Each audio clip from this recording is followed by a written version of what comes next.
இன்றே டவுன்லோட் செய்து உங்கள் ஃபேவரட் ஷோக்களை என்ஜாய் பண்ணுங்க.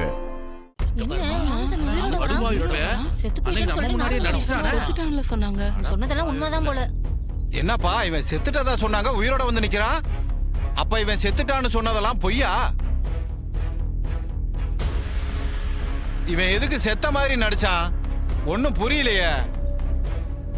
ஏய், நடந்தது என்னன்னு எல்லாரும் முன்னாடி சொல்றா.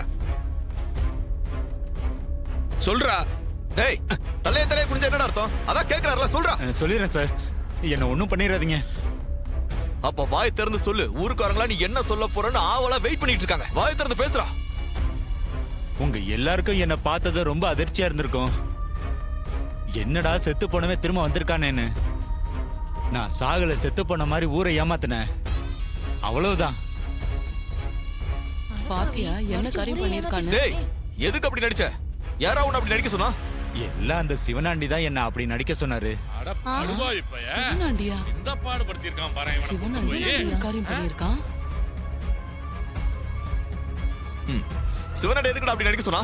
தலைவர் எலெக்ஷன்ல அவர் ஜெயிக்கணும், அதுக்காக தான் அப்படி நடிக்க சொன்னாரு. டேய், அடி. இப்படி அரகுறையா சொன்னா எப்பறா புரிய விளக்கமா சொல்றா? சொல்றேங்க, சாமுண்டீஸ்வரி அம்மா ரொம்ப நல்லவங்க. அவங்க மேல எந்த தப்பும் இல்ல. நான் தான் அவங்களுக்கு மாலை போடுற மாதிரி அவங்க இடுப்பை கிள்ள பார்த்தேன். அதனாலதான் அவங்க கோவப்பட்டு என்ன அடிச்சாங்க.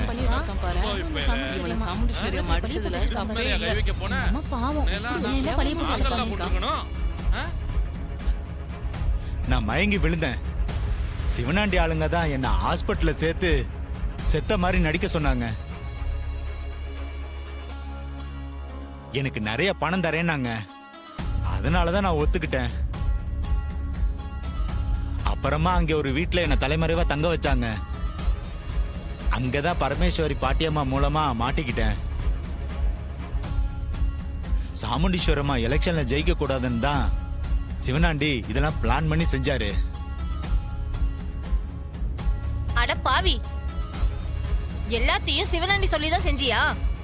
இவ்வளவும் செஞ்சிட்டு உத்தவ மாதிரி எங்க கிட்ட வேஷம் போட்டியா? உன்னால சும்மா விடக்கூடாதுடா. சாமுண்டீஸ்வரி அம்மா நல்லவங்க தான். அவங்கள வில்லி மாதிரி காட்டி நம்ம வாயாலே அவங்கள கண்டபடி திட்ட வச்சுட்டாங்களே. இவங்க குணம் தெரிஞ்சிருந்தோம் அவங்கள நம்பினது நம்மளோட முட்டாள்தனம். அவங்க தான் நான் கொலை செய்யல, என் மேல எந்த தப்பும் இல்லைன்னு சொன்னாங்களே. நாம தான் அவங்கள புரிஞ்சுக்காம ரொம்ப மோசமா பேசிட்டோம். இனிமே அவங்க முகத்துல எப்படி முழிக்கிறதுனே தெரியலையே. தம்பி, எங்களை மன்னிச்சிடுப்பா. அந்த சிவனாண்டி பேச்சை கேட்டு புத்தி கெட்டு போய் சாமுண்டீஸ்வரி அம்மாவை கண்டபடி பேசி அசிங்கப்படுத்திட்டோம். அதுக்கு பரிகாரமா எங்க எல்லாரோட ஓட்டையும் சாமுண்டீஸ்வரி அம்மாக்கே போட போறோம். ஆமா, அவங்க தான் கண்டிப்பா ஜெயிப்பாங்க. இப்பயாச்சும் எங்க அத்தையை பத்தி உங்களுக்கு எல்லாம் சரியா புரிஞ்சதே, அது வரைக்கும் சந்தோஷம். ஏங்க, அவனை அனுப்புங்க. ஸ்டேஷன்ல அவனை ஒப்படைச்சிட்டு அத்தையை கூட்டிட்டு வந்துடுறேன். கிரிமினல் வேலையா பண்ற? உன்னை எல்லாம் லாக்அப்ல வச்சு வெளுத்தாத்தான் சரியா வரும். யோ கான்ஸ்டபிள், அவனை கூட்டு போய் லாக்அப்ல வைங்க. ஏய் வாடா.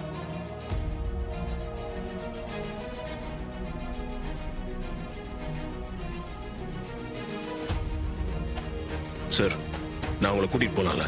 கூட்டிட்டு போங்க, எந்த பிரச்சனையும் இல்ல. அதான் அக்யூஸ்ட் என்கிட்ட ஒப்படைச்சிட்டீங்கல்ல. கான்ஸ்டபிள் சார், மேடத்தை ரிலீஸ் பண்ணுங்க. Okay sir. வாங்கம்மா.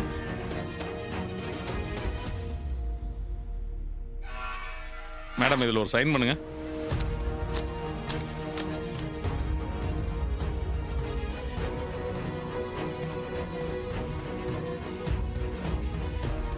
சார், இப்ப நீங்க கூட்டு போலாம். போலாம்.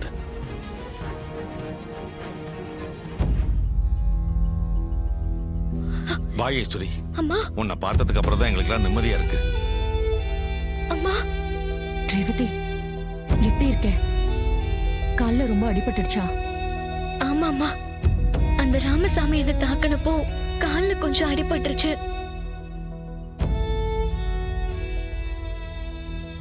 என்னால உங்க எல்லாருக்குமே கஷ்டம் இல்ல. ஏமா இப்படி எல்லாம் பேசுறீங்க? நீங்க எங்களோட இல்லாம இருந்ததுதான் ரொம்ப கஷ்டமா இருந்தது. மாப்பிள்ள சொன்னாரு, அந்த அயோக்கிய ராமசாமிய உன் உதவியோட தான் பிடிச்சாருன்னு. என் பொண்ணு என்னை காப்பாத்திருக்கான்னு நினைக்கிறப்போ ரொம்ப பெருமையா இருக்கு.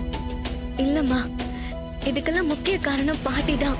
அவங்க தான் முதல்ல அவன் இருக்கிற இடத்த கண்டுபிடிச்சு என்கிட்ட சொன்னாங்க. அப்புறம் தான் நானும் பாட்டியும் அவன் கிட்ட நைஸா பேசி பாட்டி வீட்ல போட்டு அடைச்சு வச்சோம்.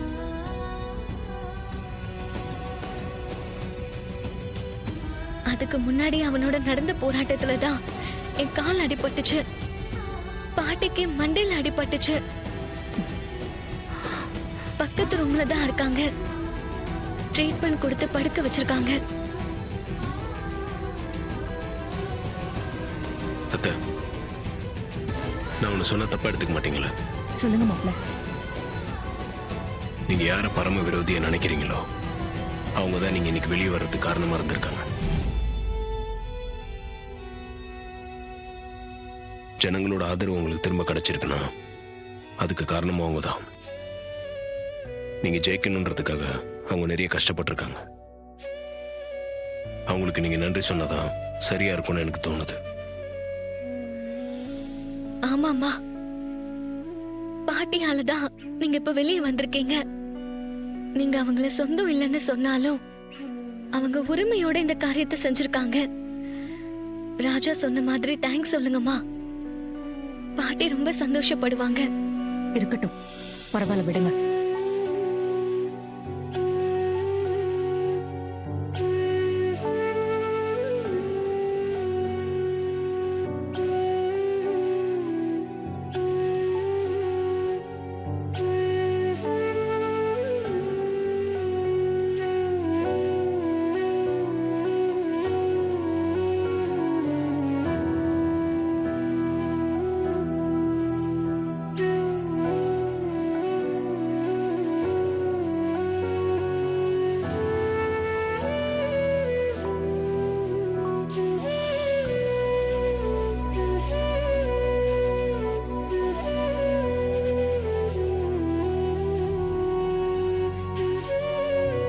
நம்பிக்கையோட இருப்போங்க.